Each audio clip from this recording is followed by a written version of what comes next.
when we talk about railway, it's another huge opportunity for business. The market is getting liberalized. You cannot say that I'm a real fan of railway because I do criticize this company. I do see that this company could perform much better, but all recent developments are positive. New supervisory board is established. The contract with GE is signed, and I don't want to go into details, but there are another US companies to enter this market soon. And we will definitely provide all facilities to secure the food security chain. That biggest, largest grain producers will export its products all over the world without really challenging issues as they face today. We do understand that logistics is the most critical part of Ukrainian economy of nowadays. But business, in order to invest, has to have a clear picture of what's going to happen next in the country. They invest hundreds of millions, billions of dollars.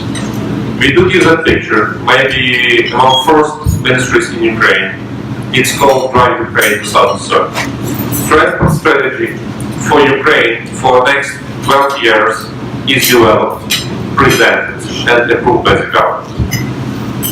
There are answers for all industries in the infrastructure area, namely aviation, road construction, railway, seaport, river network, Ukrainian postal service. We accumulate more than $60 billion for this strategy for the next 12 years. We secure more than 50%, more than $30 billion for the transport strategy to be spent from the public money, from the state budget.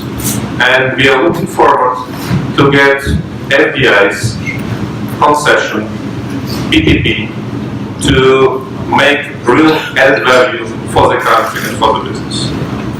Ukraine now is not the state with high risk, but Ukraine now is the state with a high return. If we are talking about road construction, private companies participating in tenders are very profitable. They make 10-15% of the construction works. In the United States, in European Union, it's around 3-5%. We pay special attention to modern technologies because I believe and I'm a strong supporter that the future of Ukraine is not only agricultural business. Future of Ukraine is not only ore and metal production, but it's about digital infrastructure. It's about digital technology. It's about new innovations which are ready to come, and we are ready to test them in Ukraine first. We see that within the last couple of years, IT industry has risen from zero. If we go back, let's say 2010, and somebody would raise the issue of IT specialists or IT business in Ukraine, no reaction. Right now, it's number 3 export industry in Ukraine. And it will overcome $4 billion turnover this year. And I do believe that in coming years, because of brains and creative Ukrainians, it could easily become number 2 or even number 1 export industry, and also will change the country itself. Because when we talk about IT solutions, it's not only about business. It's also about the transparency of the government. It's about fighting corruption, and it's about winning the war with Russia. Because unfortunately, as soon as we develop with our digital infrastructure, we see more and more attacks coming from Russian government to destroy our systems. And bad news for you, but all those attacks, if they are successful in Ukraine, will hit the United States, European Union, and there will be more and more blackouts provoked and designed by the Russian government. And Ukraine is another front line for Trump or let's say, a battlefield testing new weapons. And I want Ukraine to be successful. Therefore, this week I'm paying round trip around United States. I was in Washington, LA, Chicago, today in New York, meeting US business, convincing them to come, showing them not only declarations that we are ready to host or welcome you in Ukraine, but examples of GE, of Ryanair, that big boys are already in Ukraine. And you have to come because it's secure. You have to come because it's business and you will make money. You have to come because it's a huge country with more than 40 million population in the center of Europe. And let us not be naive. There will be no way. If US business is not coming, some other business from Asia will come and take the position. And frankly saying, taking into account special relationship between Ukraine and the US government, taking into account that the United States are the most sustainable and reliable partner for Ukraine since 2014, I would really support and I'm ready to advocate all your endeavors in railways, in road construction, in maritime, in aviation, in digital infrastructure and global services. Thank you.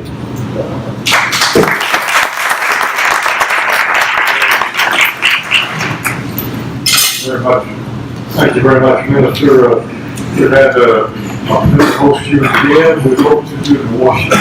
This is the first time in New York, so we appreciate that. We have to say, if you do a survey of our members, either because they want to invest in infrastructure or because infrastructure has a direct effect upon their business in Ukraine, their opportunities for new investments, or the opportunities to move goods, no question that infrastructure by far and away are the most important of them. Because all the great companies, all of our other companies moving goods in Ukraine, want improvements and need improvements, and sometimes their expansion of elevators and other things are going to depend on whether there's substantial improvements in roads, railroads, and ports. And then we have a lot of investors that are very interested in that area. So, frankly, I always so glad that you're number one, and it's a very critical area for you. It's a very critical area for the United States, and frankly, it's a win for the people of Ukraine. It's a win for the government of Ukraine. It's a win for U.S. companies. So it's a very critical area, and we congratulate you on your work, and we're 100% behind you, and look forward to working with you. Of course, another ministry that we always talked about in a negative way was the health ministry. We always thought if there could be any ministry that was more corrupt, more inept, and more against the people of Ukraine, and not taking care of the people of Ukraine. So we said, okay, we need some real tough, hard, strong, never give up reformer to take this job. So we started passing around. You said, you want to take Minister of Health? No way. You must not like us very well and put us in that kind of job. Well, of course, one person stepped up and said, I'm strong, I'm tough, I'm a reformer, I'm a doctor. She's been working in Ukraine in humanitarian work and working in the private sector. And gracious, it's been full speed ahead since then, and we're all very pleased about what she's been able to accomplish. She's got a people first program. She said we've got to put the patients, the people of Ukraine first. And man, it's really been amazing, and we're very, very pleased to have Dr. Suprun as the acting minister. And we can't say more about what she's accomplished in a short period of time. And she survived all of the assaults, including also against the Minister of Infrastructure. And so, man, join me in giving a great big welcome to the acting Minister of Healthcare.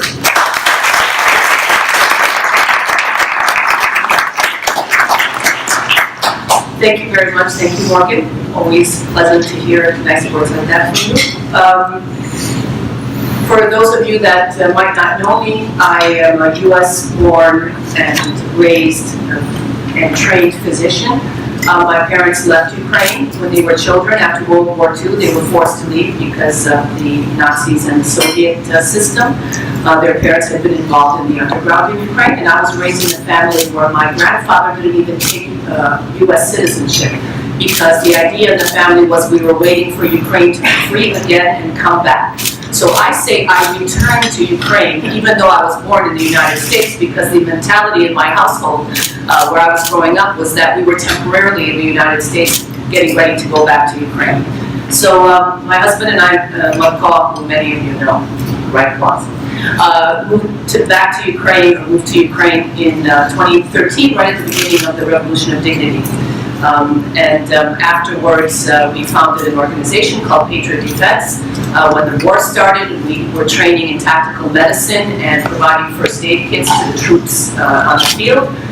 We trained 30,000 troops and provided 25,000 first aid kits, and then we discovered that they were dying on the way to the hospital, so we started training the evacuation personnel in long-range patrol medic courses, and then we found that the doctors didn't know what to do when they got them to the hospital, because in a civilian hospital, most people don't know what to do with gunshot wounds and shrapnel wounds and so on. So we started training the physicians on how to take care of the patients, and we basically built the U.S. military, the Ukrainian military medical structure based on the U.S. military medical structure, and gave them a whole new way of taking care of their injured troops. So in the summer of 2015, the president conferred Ukrainian citizenship on myself and my husband, and then in the summer of 2016, the prime minister asked me to take on the change in the civilian medical system, the same as we had taken on the military system. I agreed, and I have been... Back on the ground with the people that were injured, with wounded, and didn't have adequate health care. It's amazing what they're doing. Let's give her another hand for that.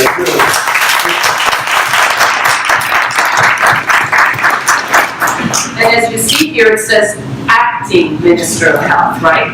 It's been over 2 years, and I'm still acting Minister of Health, and I'm almost the longest serving Minister of Health in Ukraine, because in 25 years there were 22 Ministers of Health. And this was the problem. Nobody stayed in long enough to be able to do reform, because the new people would come in and they'd throw out the baby with the bathwater, and they wouldn't leave in any changes that had been started by the person who was in before them. We changed that, and when we came in 2016, there had been a special advisory group that had given us a plan, a strategy on how to change Ukraine's healthcare system. We took that strategy, we changed a few things around, we made a 3-year plan, and now we started the implementation. In October of 2017, the healthcare reform bill was passed in Parliament, which in itself is a miracle. And now we started the healthcare reform. In April of 2018, we created the National Health Service of Ukraine. It's a national health insurer. We have a universal healthcare coverage. All of the citizens, people who live in Ukraine, are automatically enrolled in our universal healthcare. When I'm done there, I can come here in the U.S. and meet you guys out there. We started with primary care, and it goes on next year to specialized care and then hospitalization. Basically, we're starting from almost nothing. Ukraine had a very inefficient healthcare system that was all input-based. Money from the treasury was handed out to hospitals, and the hospitals were told to take care of patients. It's heavily over-infrastructured and overstaffed and very poor quality medicine. So what we've done is we're creating an environment and an ecosystem of competition to improve the quality of care. And how are we doing that? Until now, the medical facilities were owned and run by the government, the public facilities. There was a very small private healthcare market because the funding was only going through the government system.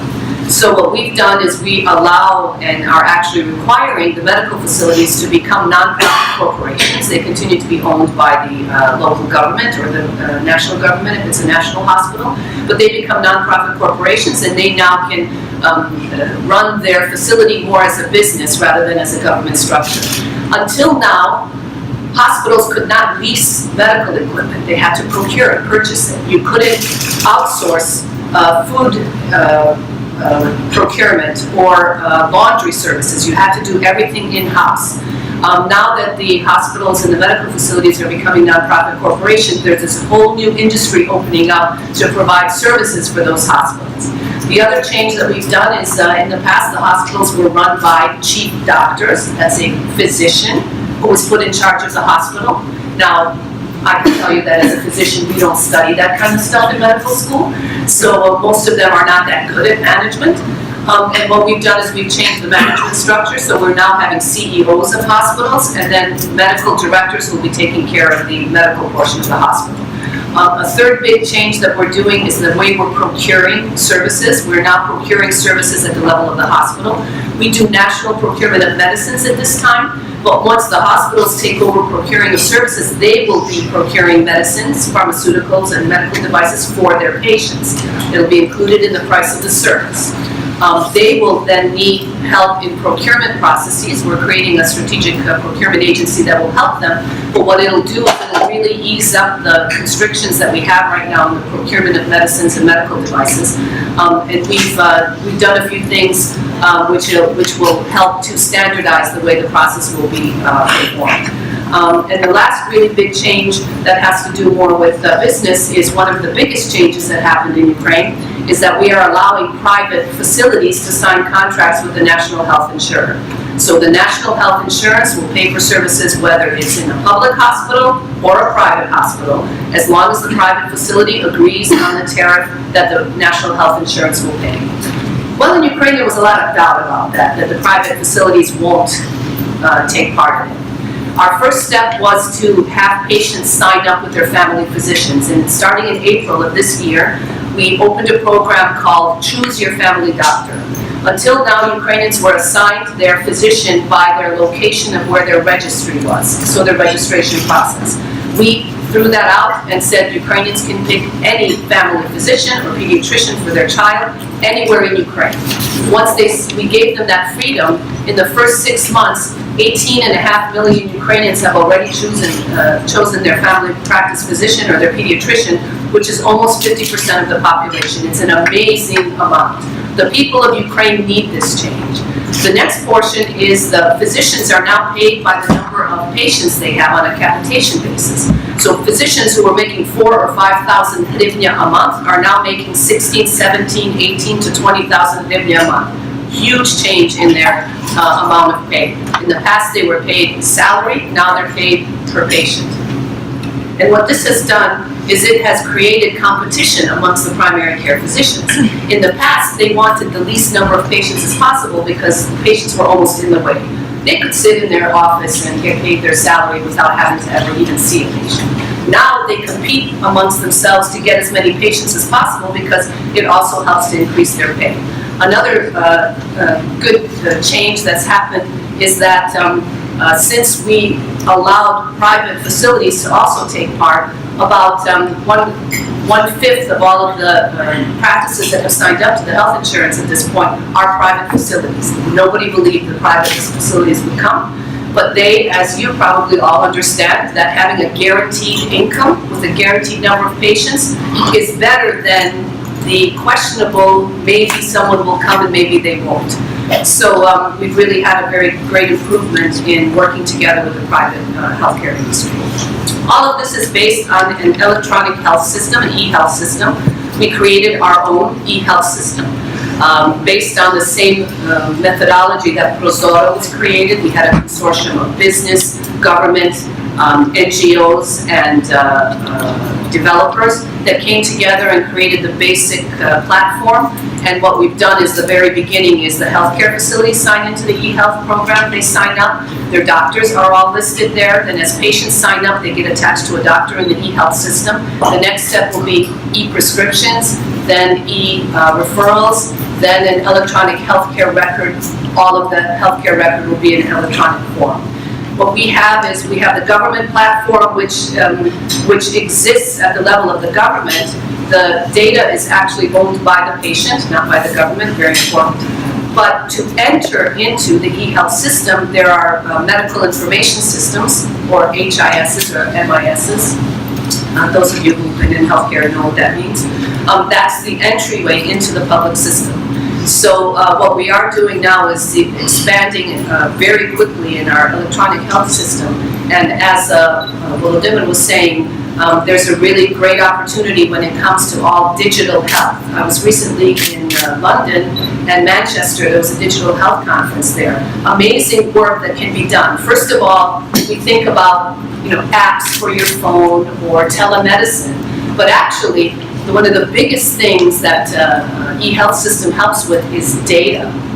The amount of data you can get from this system is amazing.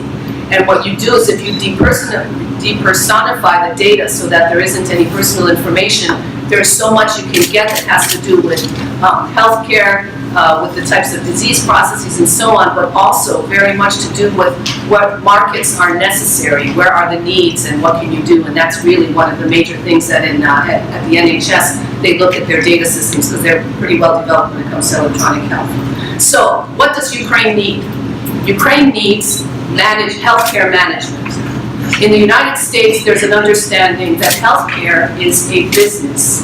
In Ukraine, healthcare has always been thought of as a big black hole where we pour money in and all we do is spend money, but you don't make money. This is the wrong way of looking at it. There are 850,000 healthcare workers in Ukraine. 850,000. That's a huge number of people that are getting paid and putting taxes into the system.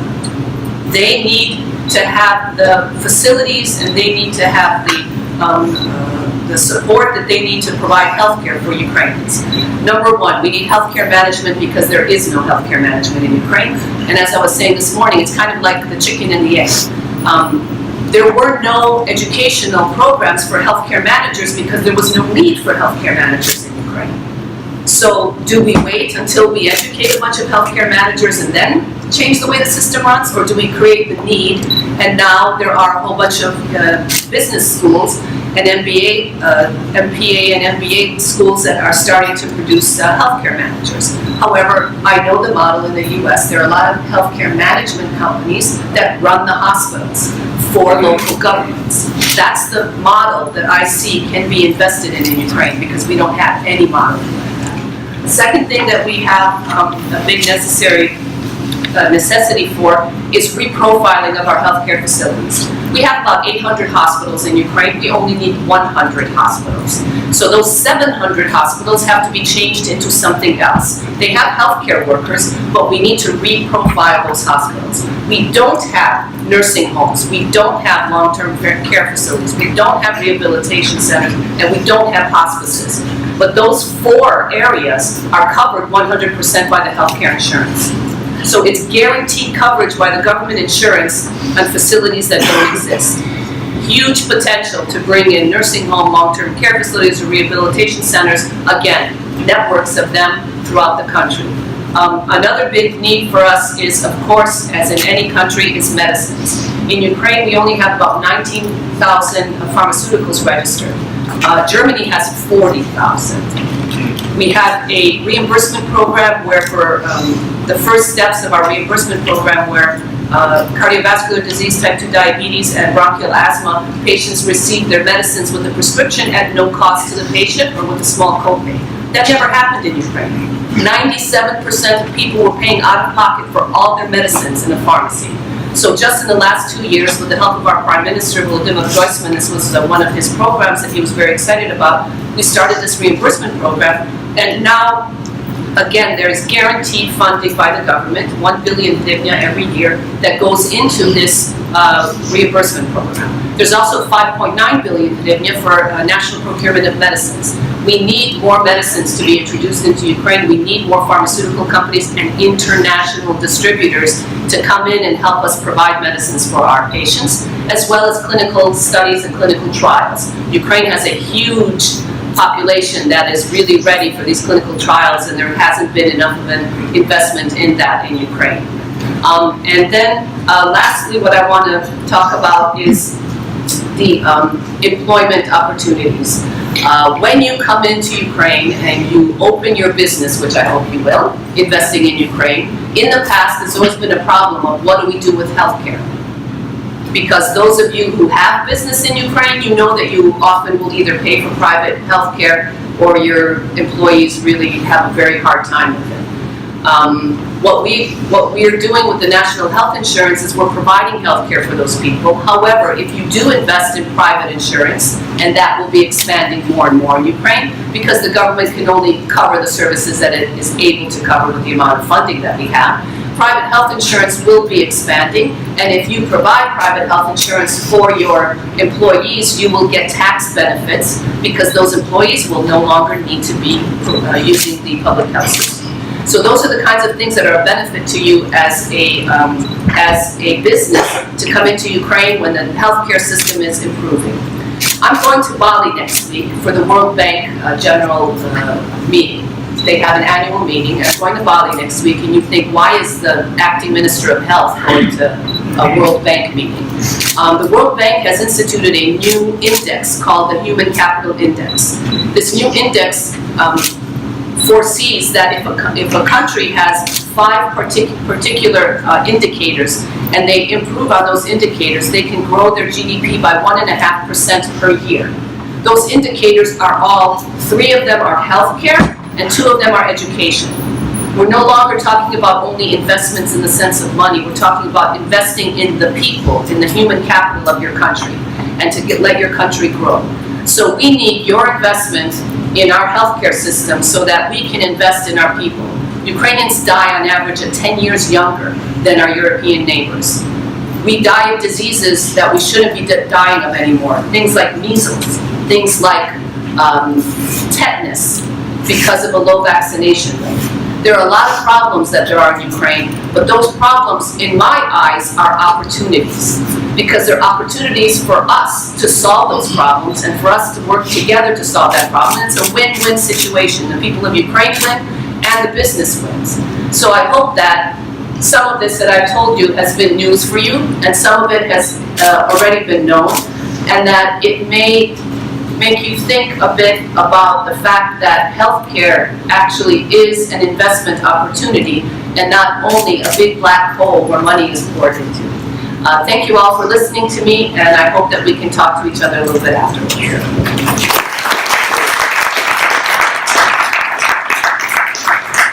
can see why we're so excited about having her in that position.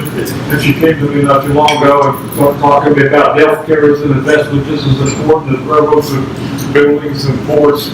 And she said, let's do some workshops in Ukraine, which we've agreed to do, about healthcare being an investment. And it's more important than business, rather than many things. And if any of you have been in Ukraine for a long time, I think it's money too good in and out. Several times, friends of mine, 75 years of older, with lots of medical conditions, would go to the hospital. You go to visit them. It was disgusting. It was shocking. It's almost like they went to a death ward. They had to bring their own medicine. Their family had to bring their own food. They had to bring their own bandages. I mean, it was, you thought you were in the worst place in the world. I mean, it was really shocking. And then the nurses, you had to pay them to come around and come up at night. It was just like a major death ward.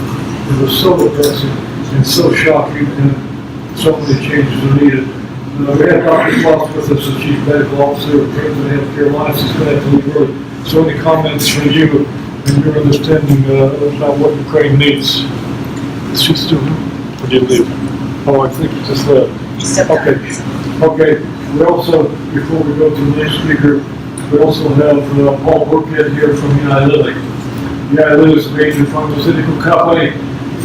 Being a pharmaceutical company from the United States and Ukraine has been difficult. It seems like every Chinese drug company and every Indian drug company had about 4 oligarchs working for them. And they knew how to manipulate the system, and they knew how to manipulate all the bids. But Eli Lilly is the major manufacturers of insulin in the world, and that's the only partnership in the country around the world outside the United States that really has is in Ukraine. So I'll just pass it on down. We're glad to have Paul with us representing Eli Lilly and having them work in Ukraine and having their major work in insulin. Paul, any comments from you? Sure. Just to say thank you, Madam Minister, for your remarks. It's really exciting to hear about the reform of the healthcare system in Ukraine. Eli Lilly's been there since 1993. and we do have a partnership which is pretty unique for Lilly, where we work with a local Ukrainian company to manufacture insulin. But we also sell some of our own branded products in Ukraine. And, we're really excited to see what you're doing with the healthcare system. We think it's this is a kind of real opportunity for healthcare in general and pharmaceuticals in particular. So thank you. I just wanted to add one thing about insulin. First of all, we're selling inbound, so if you want to buy it. Secondly, that's a national company we're selling. Secondly is we had a really big problem with insulin because the way that the system was set up, the local government would send in a list of insulin, how much insulin they need per patient. It would be bought on a tender process, and then it would be handed out to the doctors, and the doctors would actually give it to the patients. But what ended up happening was they would not necessarily give it to all the patients, we spent really a lot of money. So we created an electronic registry of insulin-dependent diabetics. In other words, the endocrinologist had to put his patients, register his patients into this registry, and then those patients would get electronic prescriptions, and we would have them go to a pharmacy and, as a normal process, get insulin from the pharmacy. Well, lo and behold, we had thought that there were 250,000 insulin-dependent diabetics in Ukraine, and in the end we found that there were actually only 170,000 of them. There were 80,000 fake patients out there. And just that one program, we've been able to save 500 million hryvnia so that we can invest it back into the system. Those are the kinds of things that the anti-corruption simple things that electronic systems do, what Volodya was saying, that when you go digital, you can really cut out a lot of the corruption because it becomes more transparent. We can follow every patient, when they got a prescription, when they didn't get a prescription, and where they had it filled. So those are the kinds of things that we work on together with the industry so that we can make sure that the right patients are getting the medicine and that they're getting high quality medicine. Also, we set reference prices for the insulin so that it wouldn't be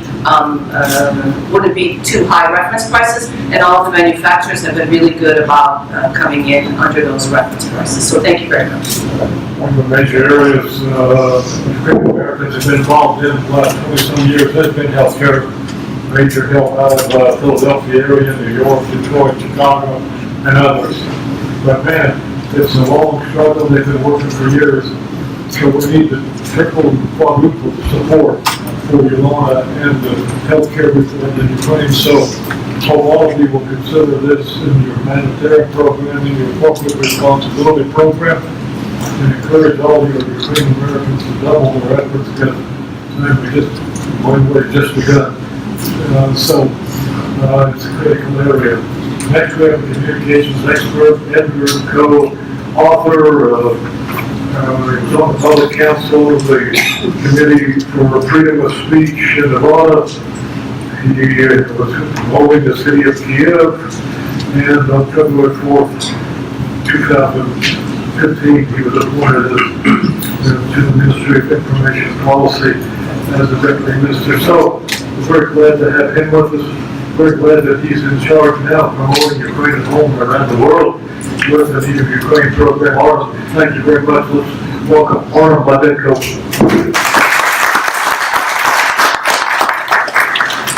Thank you, Morgan. Thanks to USD Great Business Council for organizing this beautiful event. Thank you all for coming. So it's not me responsible, but the full governmental team. I'm just a manager of all these processes. For 4 years, Ukraine moved through a very long way of reforms. A lot of is done. Decentralization reform, roads are built, electronic services are improved, and a lot of things which were not possible 4 or 5 years ago are real today for 1 or 2 days. You can open business or close business for several days. So it is a very long way. But we held several surveys, including abroad, in Great Britain, in Germany, in the United States, and found out that the image of Ukraine is still dull. So when people speak about Ukraine, they think about corruption, about war, about problems with reforms, and they do not think about reforms.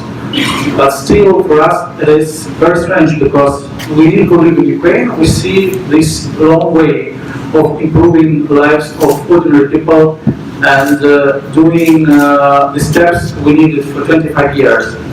So there were the governmental team that have these surveys understood that the problem is mostly in communications, in marketing.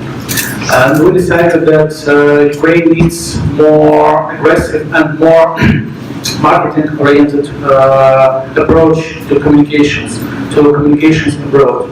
So we created a special commission for branding, which was very inclusive. It included authorities and civil servants and experts in branding. Ukrainian specialists and British specialists.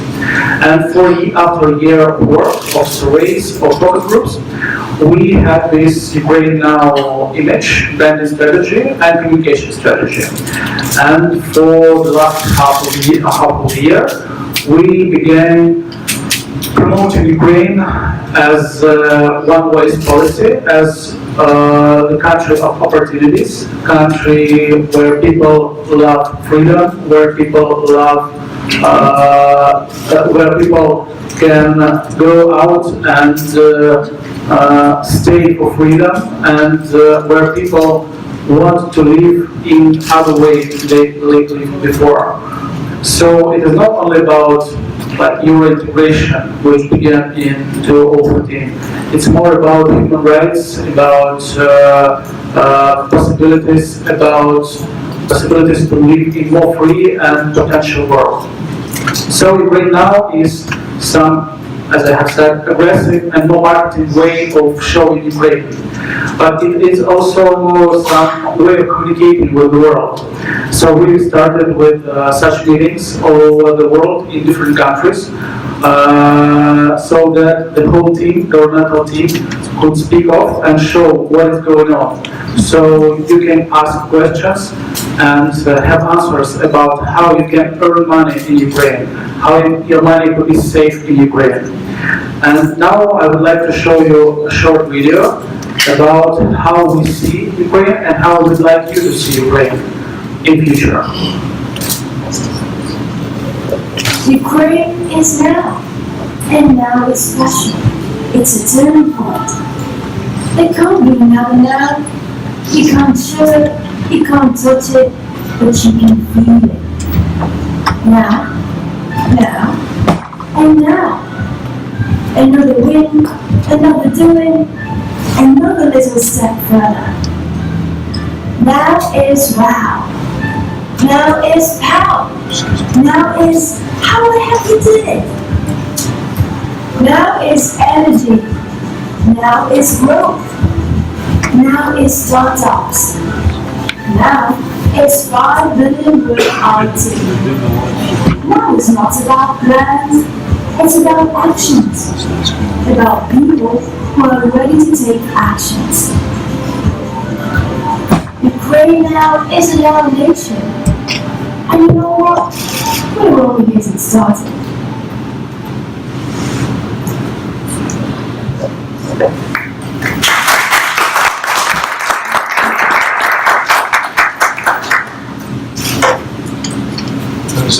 Was that it? That's super. Oh. Okay.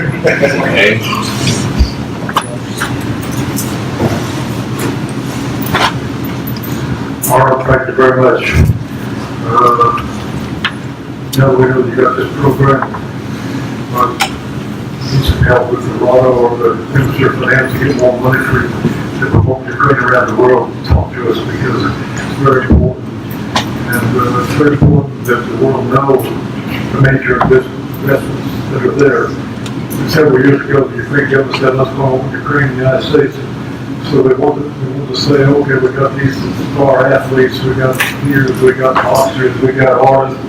I said, no, just tell them that Cargill is there, that Bunky's there, that Coca-Cola is there, that Pepsi's there, that Lily's there, that SC Johnson is there, that all these major companies are there, and then people in America will say, we know all those companies, if they're there, it must be an interesting place. But of course, they weren't very interested in that. They wanted to promote their athletes and their artists and others. It's fine, but what we really needed to do was tell American people that Ukraine was real. And we have hundreds of major American companies that are on the ground invested there, which to me is the best way to sell Ukraine, and of course a lot of European companies and others. We also said, hey, let's have a real American businessman on the program. Let's find somebody that's actually got skin in the game, putting their money where their mouth is, investing in small startup Ukrainian companies. Of course, one of my complaints through the years has been about too many people at conferences, too many people speaking about it that have no skin in the game. They're not risking anything, they're not creating jobs, they're not really making a real difference. I'd have to say probably about 80% of all the attendees at conferences in Ukraine over the past few years really were not making any difference in Ukraine, particularly when it comes to what's really important, creating jobs, creating value, creating wealth, creating trade. But my good friend over here, Rudy, about a year or so ago, he let me know, he said, I opened up an office in Kiev. We're going to make investments there in small and medium-sized businesses, particularly startups in IT. Rudy operates out of here, out of New York. He runs Ukraine Finance Partners. And so I just, 2 weeks ago, in Kiev, met with a small IT company that he's made an investment in. And they're working in cybersecurity. And it's really good. So Rudy, tell us briefly about your company and the why forward. He just wrote an article recently about investing in Ukraine. Yes, he said something like that. So Rudy, you've become a great promoter for investing in Ukraine. And really tell us about your company and why you're putting your money on the line in Ukraine and why you wrote such a positive article about Ukraine. Okay, good afternoon. Also, pleasure to meet you. Morgan, thank you for the invitation. Ministers, thank you to be sitting next to you. Morgan suggested that I mention a couple of things. So, first of all, I'm from Argentina. How did Argentina get involved in Ukraine? I've been in New York working on my career. I worked at places that are today 𝐁𝐫𝐭𝐞𝐦, Nomura, Banco Santander, some different hedge funds. So all in emerging markets. So this kind of movie, I like to say, I've seen it before. A rich country collapse, some great opportunities. How do we see, just fast forward, how do we see Ukraine today? Well, like I mentioned, it's a wealthy country, no news here. Some of the things that the minister mentioned. If you just look at DP World coming in, IKEA, the largest retailer coming in, GE coming in, H&M coming in, and you see, just look at all the massive investments in renewable energy. It's not what the Ukrainians are telling you, but people from outside the world are actually doing an investment. The other thing, and I don't know if you guys caught it, but there was an article in the FT a couple of weeks ago, and I quote, painful reforms start to bear fruit. So basically the country, we believe, is going in the right direction. And let's not kid ourselves, there's a lot to be done. Our business is much humbler than hundreds or $200 million. Like Morgan mentioned, we dedicate ourselves to looking into small and medium-sized enterprises. What about no longer than about 2-3 years ago, with my local partner, we developed a plan basically, and we said, you know, what can we offer to outside investors, and what can we offer to local businessmen? So to outside investors, when we talk to them, the first thing I think the minister mentioned is lack of trust. Well, you know, I am a U.S. citizen, 30 years in New York. You can check my background by any of the firms that I've dealt with, that I work for. They can speak for themselves. Hopefully they speak well. That's, we cannot, I don't say eliminate it, but we say, look, the issue of trust, leave it between us.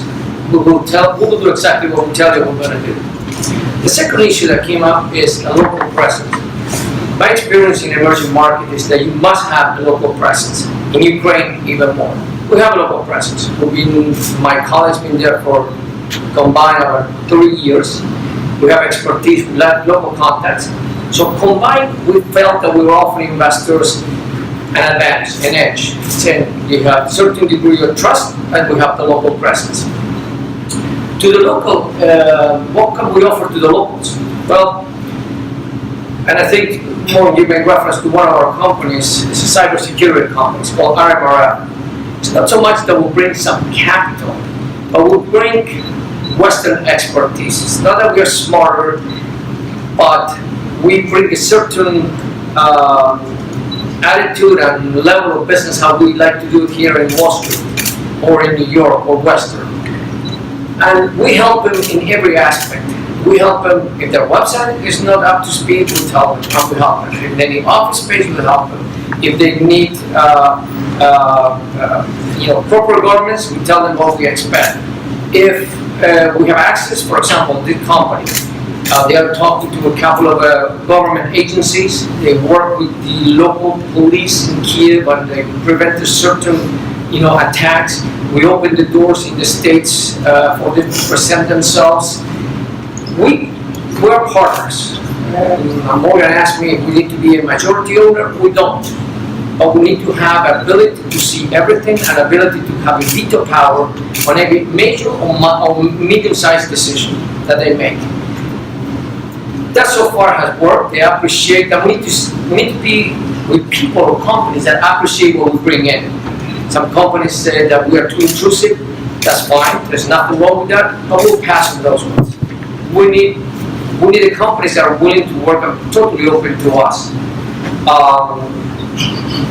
We try to structure things in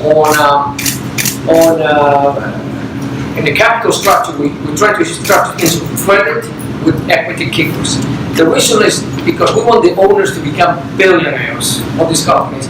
Along the way, if we can become millionaires and give huge returns for our clients, that would be fabulous. So we'll put ourselves in a way that we have to succeed first before the owners or the managers of the firm succeed. So, like I said at the beginning, we had a plan about 3-4 years ago. Start small investors, get our feet wet, see how things are, make mistakes, learn from them. And now we're on our second stage. So we are starting to discuss with some funds that value our experience in emerging markets, that value our local presence. We're trying to raise, again, $25 to $50 million in this case, and that's our next step. The question that people ask about capacity. Capacity over fund, capacity over investments.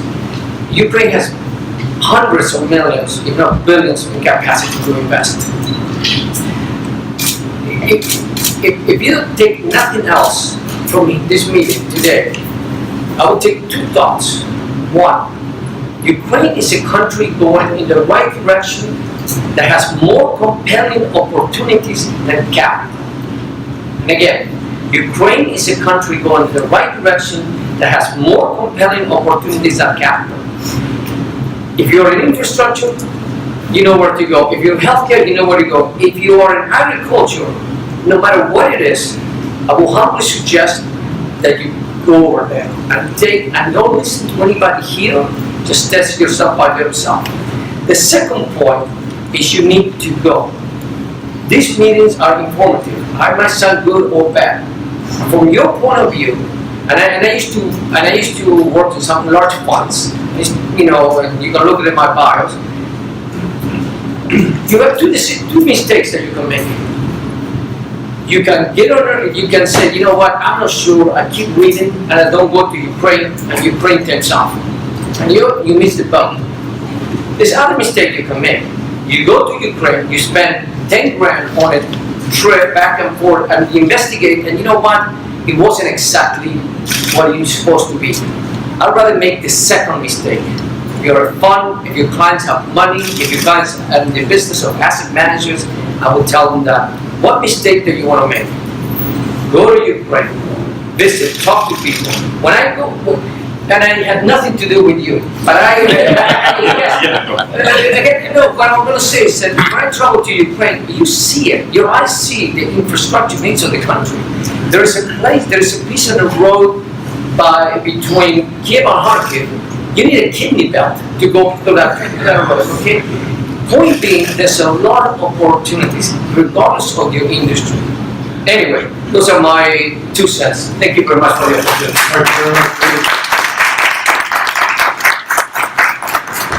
I'd just like to say that one of the main things we hope everybody in the room will help us with in Washington, in Brussels, in Kiev, is the strategy and the philosophy that absolutely the best defense against Mr. Putin is a strong and growing economy.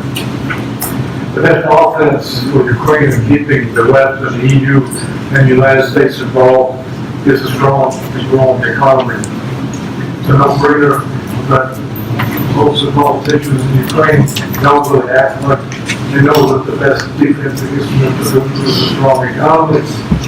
And many people in Washington don't agree with that either.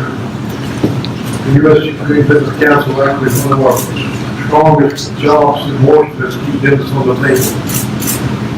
Every time these 2 ministers have come, we've got a couple hours with them.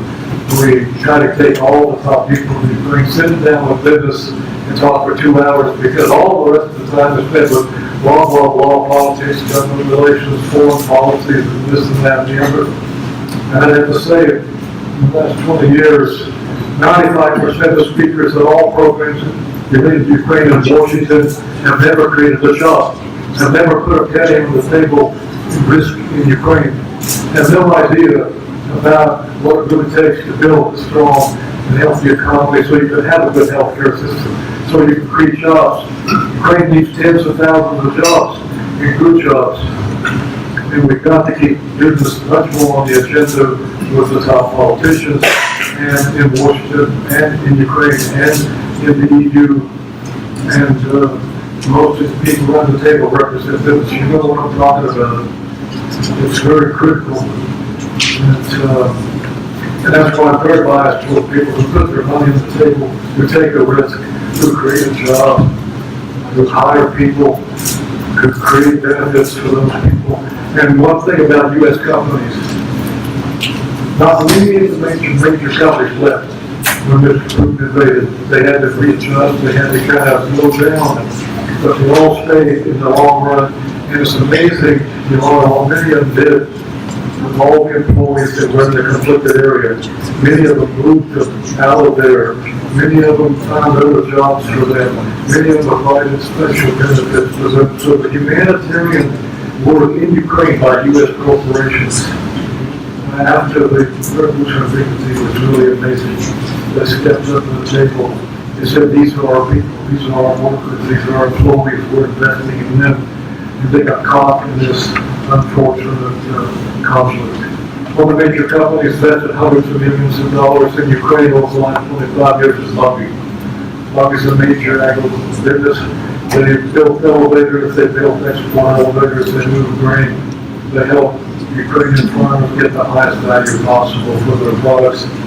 It's really amazing what they've done there. And other such U.S. corporations, Lynn 𝐂𝐫𝐭𝐞𝐦 with us today, Vice President of 𝐕𝐨𝐥𝐸. Stuart, thank you very much. Thanks for 𝐕𝐨𝐥𝐸. And any comments from you? Thank you, Morgan, and thank you, ministers, for your visit this week to New York and the United States. We indeed have many pennies on the table in Ukraine, and that's for the simple reason that Ukraine is essential to the future of feeding the world. And it's a major origin for significant volume of wheat and corn and other products. And the reason we've have invested so heavily in Ukraine for so many years is because it's on the right direction. I think that's undeniable.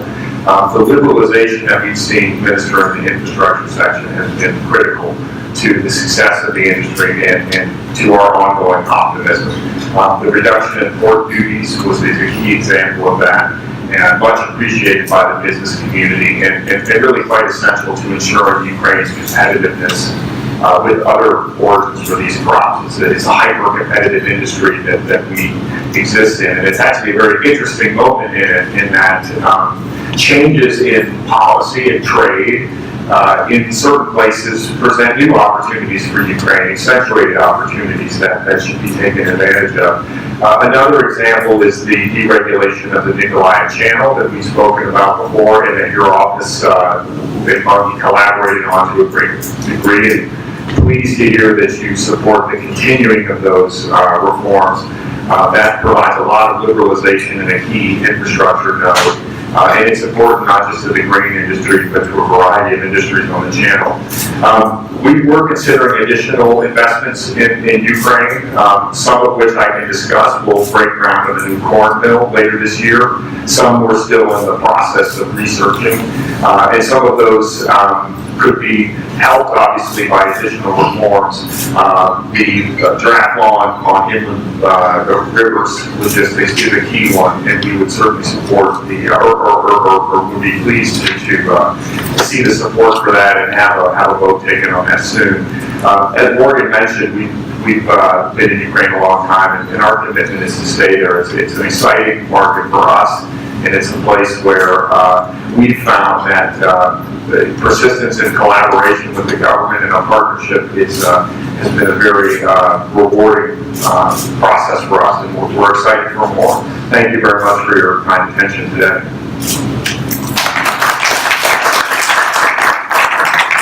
Thank you very much. Two of the largest builders of railroad cars in the world are from the United States. One is called 𝐕𝐨𝐥𝐸. They build the car, and there's Amsterdam Rail that bring the other building. They're two of the largest in the world. They're ready to jump into Ukraine big time. As you know, they just had 50 members of the 𝐕𝐨𝐸 board of directors and top staff in Ukraine for a week. Ukraine needs tens of thousands of new cars, and they need, of course, to just sign a $1 billion deal with General Electric to bring in locomotives. Huge, most of the equipment in the 1950s. It's inefficient, it wastes money, too expensive, and so we're all working with the minister to bring modern, advanced technology into Ukraine. So Adam is with us here from 𝐕𝐨𝐸. I think next year is going to be the largest builder of rail cars in Europe, according to your projections, I think. So we're very glad they're from headquartered in Portland, Oregon, and it's a very good company. And I laugh and tell them, I always tell them this, they have all the money, all the expertise, everything they need to hit the ground running in Ukraine, and they want to build 80% of the cars inside Ukraine. What more do you want, you know? So we just have to bring up probably the largest basic monopoly in Ukraine, which is 𝐂𝐥𝐸, the railroad system, 250,000 employees. Well, that's enough about that. It's going to be a major battle, but hey, thanks for being here, man. We're looking forward when you put your first $250 million on the ground out there. Thank you, Morgan. I'm glad to be here. It was great to listen to you guys, and I want to compliment for being so courageous in what you're doing, because I've worked with the minister Uляna for a few years. My previous job was with GE, and now we started the GE locomotive project. So, it's and really had a great comment that the opportunities out there, even though the capital may not be. So if you have to be persistent, you have to be patient, because when you look at the infrastructure, it's, in terms of how it's functioning today and the potential that can be unlocked from the operations in place. It's so much opportunity, so many opportunities. So we do look forward to getting our feet wet, hopefully soon, and there are things that we believe we can bring as a U.S. company in terms of better products, more quality products to help the railway industry. So we have those and other services that help shippers like Fungi and other companies that are trying to move their freight. So hopefully we will be able to come up with some ideas in the near future to move forward on those plans. Just one thing I want to say is Ukraine, in terms of railway industry is very similar to us.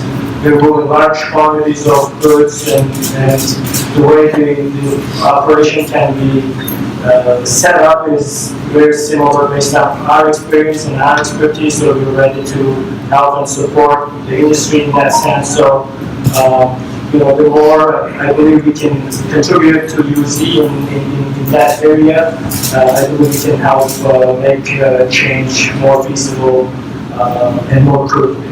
That's we're looking forward to do that.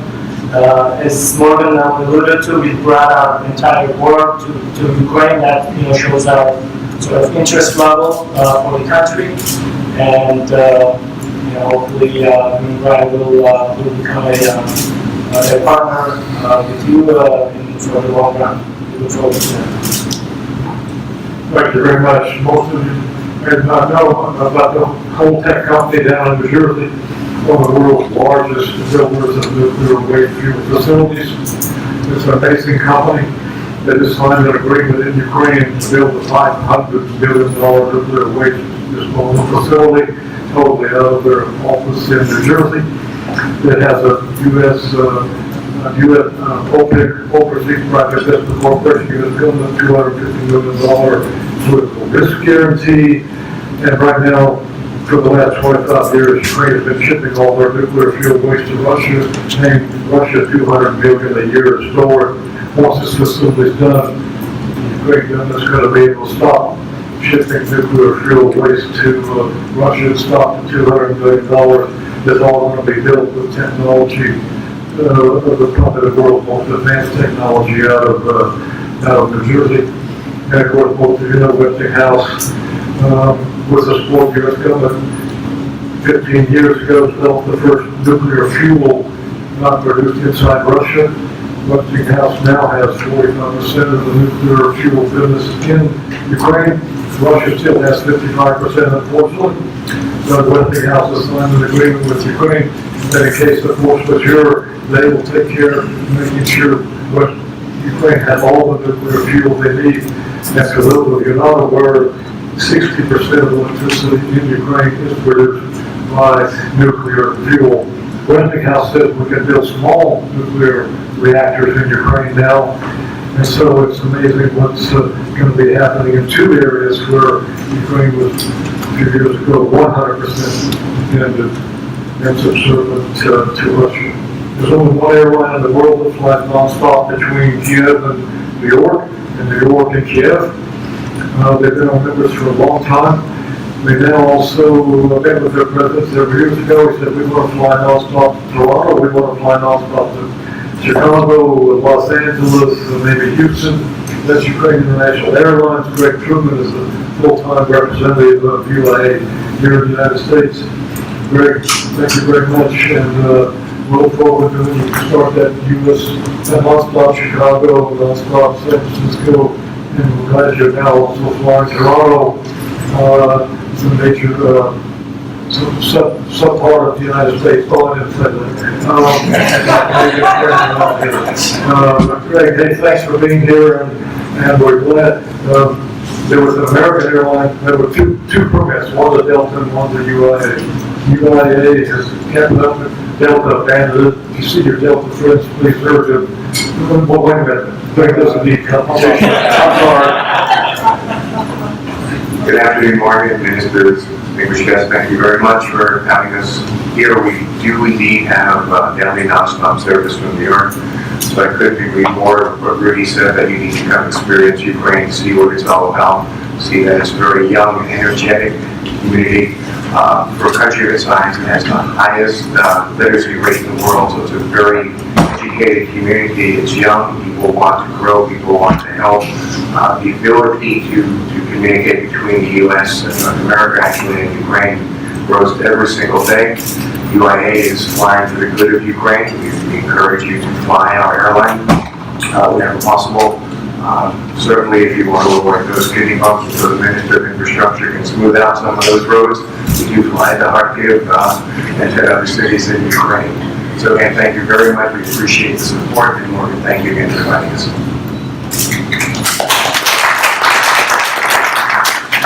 I was kidding Greg to tell him that we also put a little sticker on there, every plate had a drawing, whoever won got 2 free tickets to give it back. He said, well, unfortunately, they didn't give him that much authority, but I'll give him more notice the next time, but we look forward to that. 2 or 3, 4 years ago, I started hearing some group called Razom, or Razom, I thought, what in the world is that? They said, well, that's a group of some major Ukrainian Americans, Ukrainians in the United States who are forming to do a lot of good work in Ukraine, and I think Marina Soroka, the president, and �𝐲𝐽𝐻 is here. That group is any words from you about the great work you guys have been doing to support Ukraine? Thank you so much for inviting us, Morgan.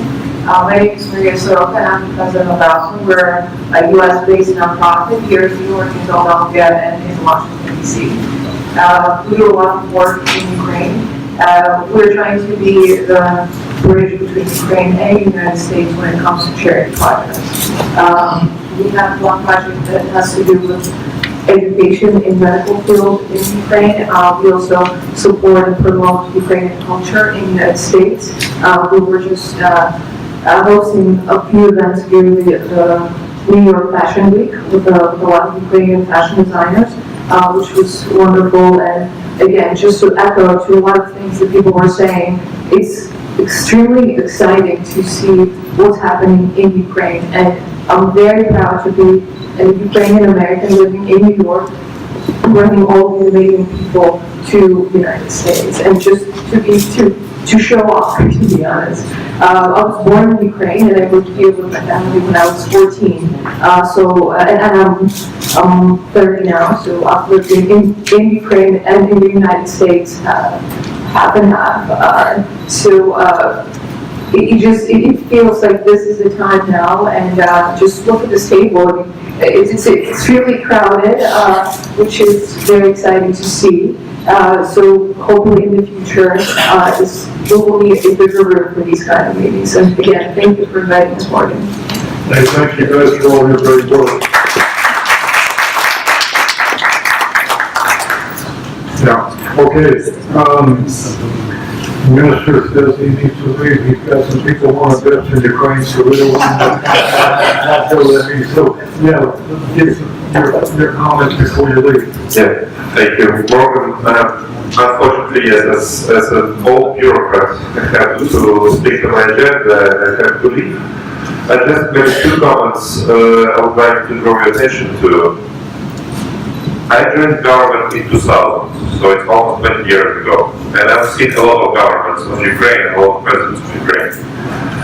The main and only feature of all of them, except this one, and �eHealth government, they were coming to the meetings with full of promises and declarations, and they never responded to emails and calls after the meetings, until the new meeting was about to come. We do it different way. Before approaching agenda, with approaching investors, we developed more than 20 projects of different types in different areas of our cooperation and our responsibility. We did it together with EBRD, IFC, EIB, and other IFIs in Ukraine. All of them are ready to go with pre-feasibility and feasibility study. Therefore, I would just like to call upon you to check them, to identify your interest. There are really future communities in Ukraine, and I thank you, Rodolfo, for saying that. But it's not only opportunities, it's a business. It's a good business and good one. On the 29th and 30th of October, Department of Commerce of the United States is organizing a big trade mission of US business to Ukraine. I encourage you to take part in it, because it could be the great point of real breakthrough into Ukraine and real good outcome for new model of your business acting in Eastern Europe. So don't miss it. Come to us. Ukraine welcomes you.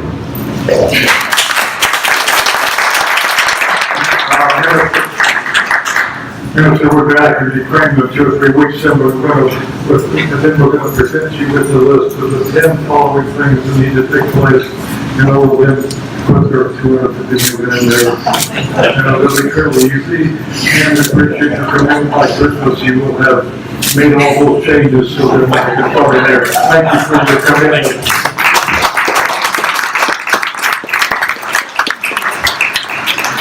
Last fall in Lviv, we had a meeting about investment development in Ukraine, and the country manager of Ulara Suprun, PwC, showed up. And so we had him in our meeting, and we're very pleased that Ulara Suprun announced that they've done an extensive study of Eastern Europe, and they were going to they decided that Lviv was the right place to put their Eastern Europe service center. They were going to open up a service main backstation service center in Lviv. 250 new employees. They were going to go up to 500, 750 employees. It was a major major company like PwC would pick Lviv. We have a long-time friend, Len Holmes, here from the Chicago PwC office. Hey, Len, that was a great move. We were pleased that you guys picked Lviv. I'm sure with your influence over all the other countries there in Europe, and thanks to them, and they're already moving ahead fast. And Lviv, if you don't know, there's 25% of the Lviv economy now is IT. It's a major IT center, and it's just great to see what's going on in Lviv. Morgan, thank you. I appreciate that. Yes, we in fact did make that decision to make the investment in Lviv. There were about 6 cities that were in consideration across all of Eastern Europe, and I'm very pleased that my firm did choose to invest in a part of the world, a part of Europe where multiple languages are spoken, multiple talents come to play, and really young, energetic individuals who are really yearning to have a good job for decent pay and to feed their families. It's basic, call it basic business. So we are growing, but thank you very much. If any, just along with the investments, one of the roles that we play as PwC is the ability to help test investments. And we look forward to working with anybody. We know the country very well, and we know the mentality of Western investments. So I'm working hard to try to bridge the gap as well, because I think there's still a lot of misconceptions about Ukraine, and we should give it much more of a chance. I worked in Ukraine. He's a Ukrainian American now back in Chicago. The great thing about him is he had a birthday a year ago in Kiev. Probably birthday party invited me, and I think we celebrated what was your 35th birthday. So it's 15 times. That's great. Is Anastasia from the U.S. Department of Commerce? Oh, there she is. I do want to say that the U.S. Department of Commerce called about 2 months ago and said we want to do the first ever U.S. Department of Commerce certified trade mission to Ukraine. And like from the U.S.-Ukraine Business Council will be our partner, along with the commercial service at the embassy. So we've been working hard on that. In late October, the commercial service of the Department of Commerce, the embassy, and the USGC, we have 15 companies coming to Ukraine that have not been there before and invested for certified trade missions. So we appreciate, again, the great friend of Ukraine has been the U.S. Department of Commerce, particularly for the last 5 years. And particularly, as you know, Penny Pritzker was Secretary of Commerce. Her family grew up in the Lviv block and left in about 1870. It was a major event with the only time in history that the Department of Commerce Secretary went to Ukraine twice while she was Secretary, and while she was there, they took her out to a small village that her great-grandfather left in 1870. And of course, as you know, the Pritzker family is now one of the wealthiest in the world, and she's one of the wealthiest women in the world. And we could not have had a better Secretary of Agriculture for Ukraine than Penny Pritzker. And it's always interesting to me that her name is Penny, and she's one of the wealthiest women in the world. But I'm not sure how that worked out. So, any comments for the Department of Commerce? Thank you for your great support of Ukraine and for the trade mission. Yes, hello everyone. Thank you, Martin. Thank you everyone for having us. Our trade mission now to Ukraine and Kazakhstan is oversubscribed. So anyone who is interested in joining us, unfortunately, we can't accommodate you in October. We do have a waiting list and we're happy to add you there. However, companies that were not able to join us for this trade mission can come at any time. We have a gold key service where we will arrange for appointments with American suppliers and Ukrainian potential business partners at any time during the year. Just let us know. There's a small service fee for this program, but you don't have to wait for a trade mission. You can actually go right next week. Thank you very much. Okay, we have one of Mr. Infrastructure's top advisors is here, 𝐤𝐲𝐝𝐲𝐽. Does he still here? Okay, you already probably left with the minister. Okay, so now we'll open up to the floor. Let me know somebody that you'd like to speak. Introduce yourself and we'll welcome your questions, your comments. So, who would like to be first?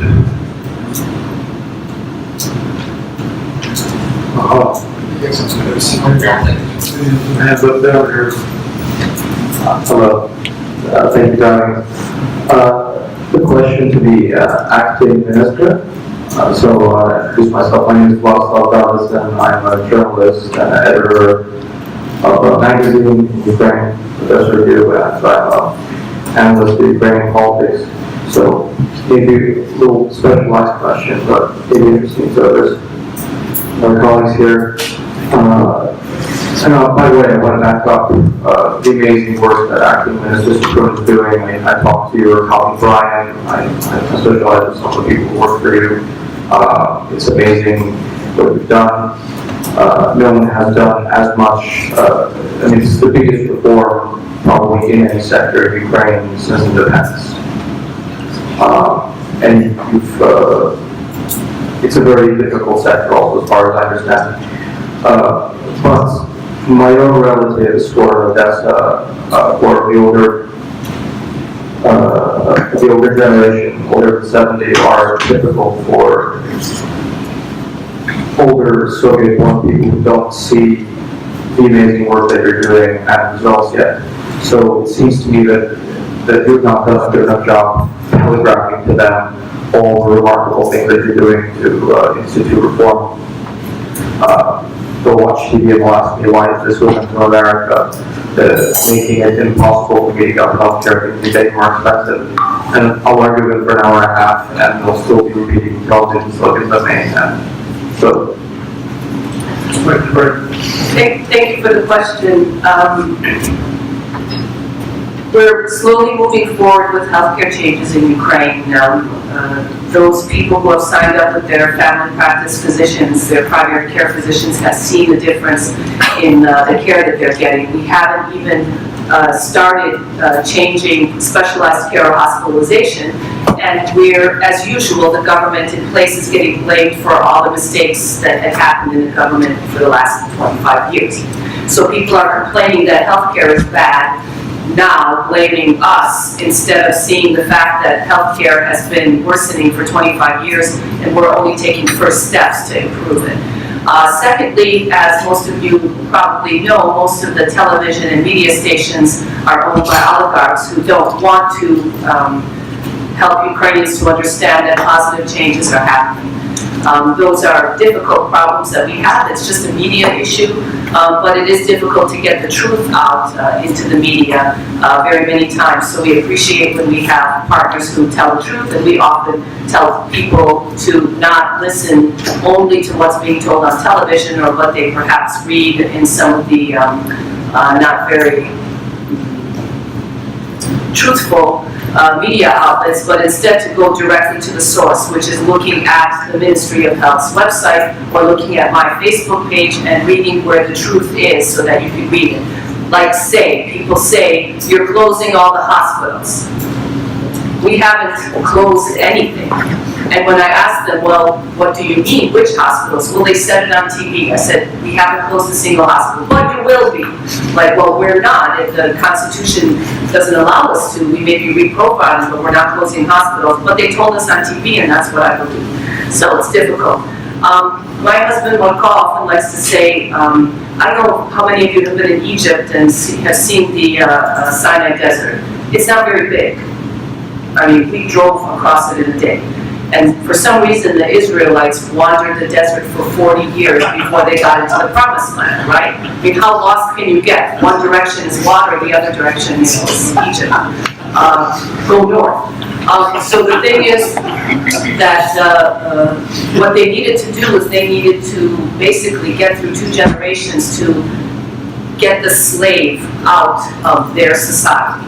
Moses never even went into the promised land because he had been a slave. Unfortunately, Ukrainians have been slaves to the Soviet system, and it's only been 25, 27 years since the breakup of the Soviet Union.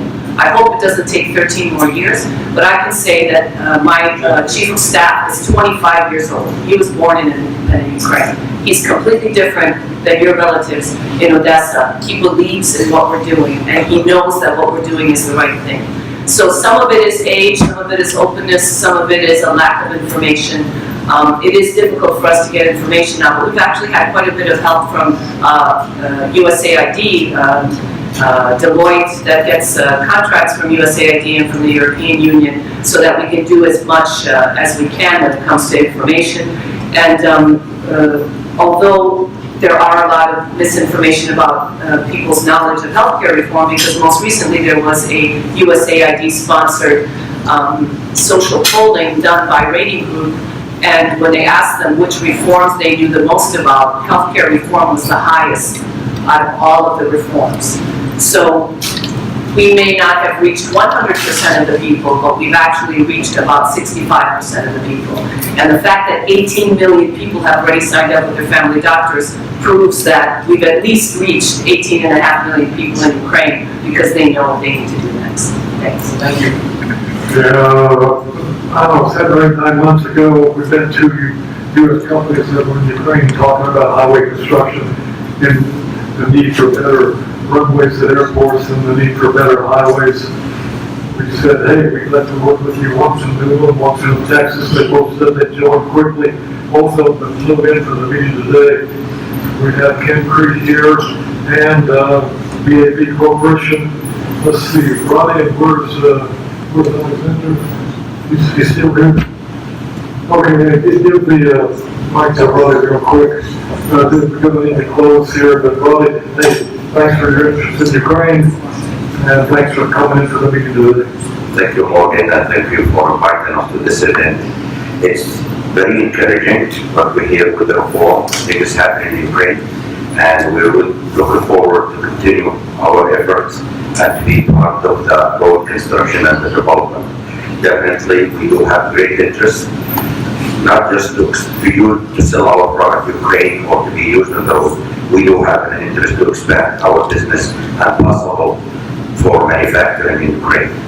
And we're really, after this meeting and listening to the infrastructure minister, I am very, very encouraged to consider possibly open a plant, in Ukraine to produce our product in the country.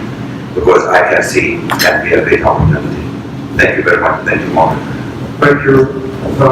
3 weeks ago in Ukraine, we held a workshop about how you turn companies in Ukraine that are in the gray into a black so that they can be interested for U.S. investors and others. 2 gentlemen sitting at the table here from the long term of Brown Rudnick was there. One was Justin and one was Alex. We're working very closely with them, and actually we had a meeting here in New York in May where we talked about moving Ukraine companies from gray to white. So, Alex, any comments from Brown Rudnick? It would be great to see you guys in Kiev, and great for your interest in Ukraine to help Ukraine companies know what they need to do in order to qualify for international financing. Thank you, Morgan. I'll make this very quick. We think that given the reforms that are going on in the country now, is probably a good time for people like us to help Ukrainian companies become attractive to Western investment, meaning become transparent and to comply with all of the international standards, accounting standards, governance standards, and compliance standards. And what we started with Alex Gordon, which was that is this program called Great White. It's not for everybody. It's for companies that are actually legitimately interested in cleaning up and making themselves attractive. And what would make that? So there are two. Minister of Infrastructure identified one risk. He said one of the things that they're doing is they're making it so that when you do business in Ukraine, you can enforce your rights wherever you choose to enforce your rights. So you can sue in New York or in London or wherever it is so that's one risk. One risk is what property rights do you get and how do you enforce them from a legal perspective. The other risk, big risk, is risk that you are going to go in and find yourself on the receiving end of a Department of Justice subpoena because the company is not up to Western standards. And so Great White is a program that for those who are truly interested in doing this the right way is to address the issues, identify them, address them before anybody else asks you to address them, and then make the company attractive. So in the end, that could increase the value of the company, right? Because the company is not transparent, it's bankable, and could sell itself if it wants to. And you would obviously make it more attractive for an investment, increase the value of the company. And with enough companies doing that, the business environment in Ukraine would become much more attractive.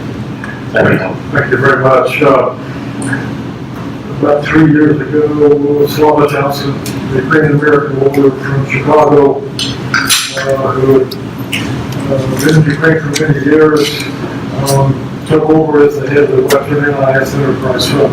The Western NIS Enterprise Fund was an investment fund started by the U.S. government, and it was on its way to phase out, but they had some money left, and USAID said invested in Ukraine.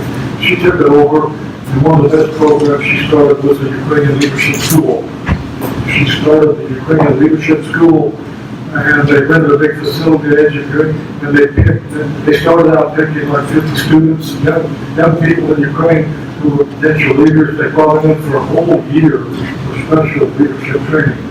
And now it's opened up to the 3rd or 4th year class. They now have 5 locations around Ukraine, and it's a major program supported by U.S. and U.S. companies. And they now need to put a permanent financial base under that program. And they've hired guys from Toronto, Canada, because they're going to raise money in Canada and the United States. So we have with us Bill Patrick from the presidency of Funding Matters. We're working with them as a major partner to raise money to keep this program going. A lot of programs, supported by the others, they run out of money and they disappear. We want the Ukraine Leadership Program to be a program in Ukraine, 6 or 7 locations in Ukraine, bringing in young people for 1 year of specialized intensive training about how to be the future leaders of Ukraine. It's an amazing program. We're 100% behind it. We want you to be 100% behind it. And so Bill, we're going to be working with Bill. Some of you, we don't care whether it's $1,000 or $500,000, we're going to be talking to you because we've got to make sure that there's permanent funding for this Ukraine Leadership School. Bill, thank you for being with us, and thank you for taking this on. And we're glad you're starting to help raise the $20 million, but we're going to help. So, hey, anything you can tell us about that and about the Ukraine Leadership School? There's going to be a nonprofit in Canada, there'll be a nonprofit here, ways to which you can donate to help the Ukraine Leadership School. Thanks, Mark. This is a very exciting initiative for Ukraine because it offers the young students going to the gap year, so as they're finishing high school before they go to university, an opportunity to take part in the democratic process, learn about leadership skill based around the Israeli leadership model, which has been in place for the last 30 years. In the last 4 years, highlight some of the important statistics. First year, 200 kids were in the program, and it was a self-job. Every student needed to be convinced with their parents to attend the academy. 4 years later, 245 students in the academy, and the academy has 6 locations. The 6th one was just announced in 𝐔𝐥𝐸, and the enthusiasm for the program is overwhelming. So if you had to look at 200 students in the first year, it would be difficult to get those 200 students. Today, over 10,000 students applied from across Ukraine.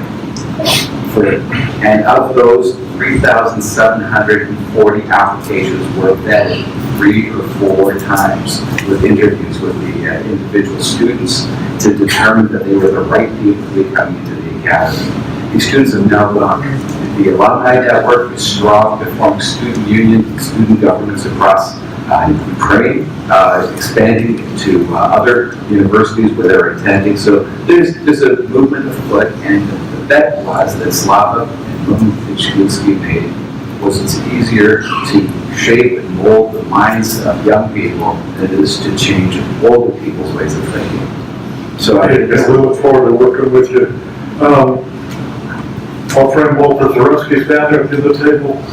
Walter is putting on a major meeting a week from Friday in Washington, very important subject.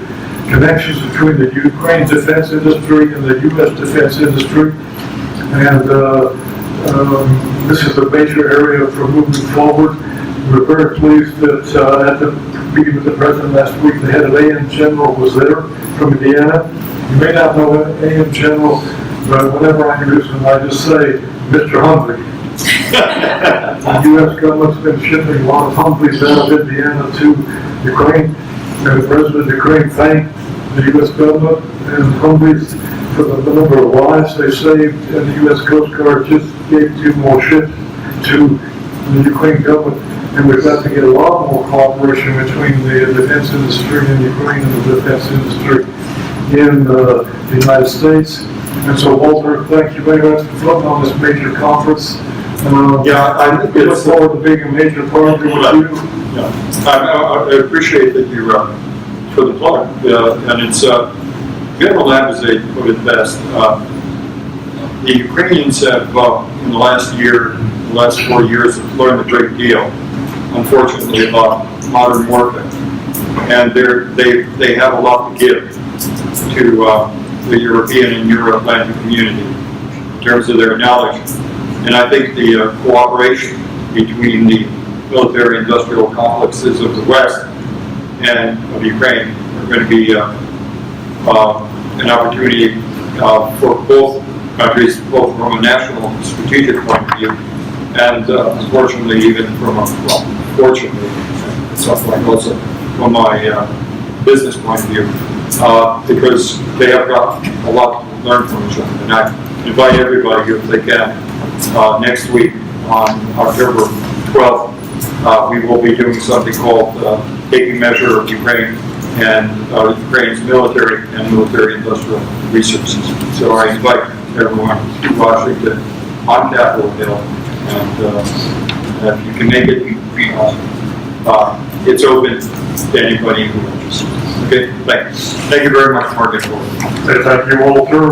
We're going to help celebrate Walter this week on Friday, his 250th meeting about Ukraine. I don't think anybody's ever put on more meetings about Ukraine than Walter, and he does a great job. Okay, we have time for just 1 or 2 more comments, and then we need to close. Who else? Anyone else want to make a comment or a question? I wanted to. What's your name? I wanted to say Ulana Suprun, the African minister. I just wanted to add to with the Leadership Academy. First of all, it's a really, really wonderful program. I have to say that I'm quite involved with them as well. They ask for mentors to come and to speak with the students. They're excellent kids. They're from all over Ukraine. They're given scholarships so that they can attend this 1 year between high school and university, and they're taught qualities of leadership and skills of leaders. They also are, each one of them is assigned a project, and they have to run a project, and they do a really good job. Another wonderful program the Western NIS Fund runs is Seed Grant. They take about 15 MBA or MPA students, and they bring them into the United States, and they attend the best universities to get an MBA or an MPA. It's a very competitive process, and they have to promise to return back to Ukraine or Moldova for 3 years afterwards and work. We just spoke to them. Volodymyr and I were actually in Chicago just now speaking to that group of kids as well. Unbelievable what the talent is in Ukraine. You need to come and you need to see it with your own eyes, and to talk to these bright-eyed, intelligent